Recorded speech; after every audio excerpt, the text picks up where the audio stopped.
Hey guys, അപ്പോൾ ഞങ്ങൾ ഇന്ന് പോകുന്ന ലുലു മാളിലേക്കാണ് കേട്ടോ. ഞാൻ രേഷ്മ ഉണ്ട് കേട്ടോ. അപ്പോൾ അവൾ തിരിച്ചു പോകാൻ ഇനി വളരെ കുറച്ച് ദിവസം മാത്രമേ ഉള്ളൂ. അപ്പോൾ എന്തായാലും ലുലു മാളിൽ പോകാമെന്ന് വിചാരിച്ചു. ബാക്കി പ്ലാനിട്ട് 2 പേർക്ക് വരാൻ പറ്റിയിട്ടില്ല കേട്ടോ. അപ്പോൾ ഞങ്ങൾ ഇതാ നേരെ ഹൈപ്പർ മാർക്കറ്റിൽ കയറിയിട്ടുണ്ട്. അവിടെ കുറേ ഐറ്റംസും കാര്യങ്ങളൊക്കെ നോക്കി ചുറ്റിക്കറങ്ങി വന്നപ്പോഴത്തേക്കും ഫുഡ് സെക്ഷൻ കണ്ടപ്പോഴത്തേക്കും ഈ 2 ഐറ്റംസ് എടുത്തുകൊണ്ട് നമ്മളിതാ പോവാണ് ഫുഡ് കഴിക്കും. കാരണം ഭയങ്കരമായ വിശപ്പ്.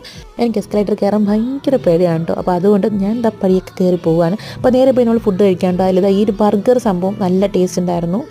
അതൊരു കോംബോ ആണ് കേട്ടോ. ഞങ്ങൾക്ക് നല്ല ഇഷ്ടമായി കേട്ടോ അത്. അതിനുശേഷം നമ്മൾ റിലാക്സ് ചെയ്തിട്ടൊക്കെ ഇങ്ങനെ നടന്നു. ഇപ്പോൾ സ്റ്റുഡിയോ ഉണ്ട്. അങ്ങനെ സ്റ്റുഡിയോ കണ്ട് ഓടി തള്ളി കയറിയായിരുന്നു. അതിനകത്ത് നേരെ വന്നതാ ചക്കക്കുട്ടൻ കിട്ടിയതുപോലെ എല്ലാം വാരി വലിച്ച് നോക്കുന്നുണ്ട്. ബാങ്ക് ബാലൻസ് കുറവാണെങ്കിൽ നമുക്ക് ജാട കിട്ടും കുറവില്ലല്ലോ. അങ്ങനത്തെ നമ്മൾ ഈ ഐറ്റംസും കാര്യങ്ങളൊക്കെ ഇട്ട് നോക്കി കുറേ സെലക്ട് ചെയ്യാനുണ്ട്. ആ ബേക്കുന്ന കുട്ടി എന്താണെന്ന് നോക്കുന്നത് എനിക്ക് മനസ്സിലായില്ല. ഞാൻ ഇരുത്തിയതപ്പോൾ കേട്ടോ കണ്ടത്. അപ്പോൾ ഈ ഒരു നെയിൽ പോളിഷാണ് ഞാൻ വാങ്ങിയത്. ഈ ചെരുപ്പൊക്കെ ഇട്ട് ആഗ്രഹ സൗകര്യം പറഞ്ഞതിന് ശേഷം ബില്ലൊക്കെ പേ ചെയ്ത് നമ്മളിത് ഇറങ്ങുവാണ്. അപ്പോൾ എപ്പോഴത്തേയും പോലെ എല്ലാ സ്ഥലത്തുനിന്നും കുറേ ഫോട്ടോ വീഡിയോസൊക്കെ എടുത്തിട്ട് നമ്മളിത് ഇറങ്ങുവാണ്. ബാക്കി വീഡിയോസ് പിന്നെ കാണാം.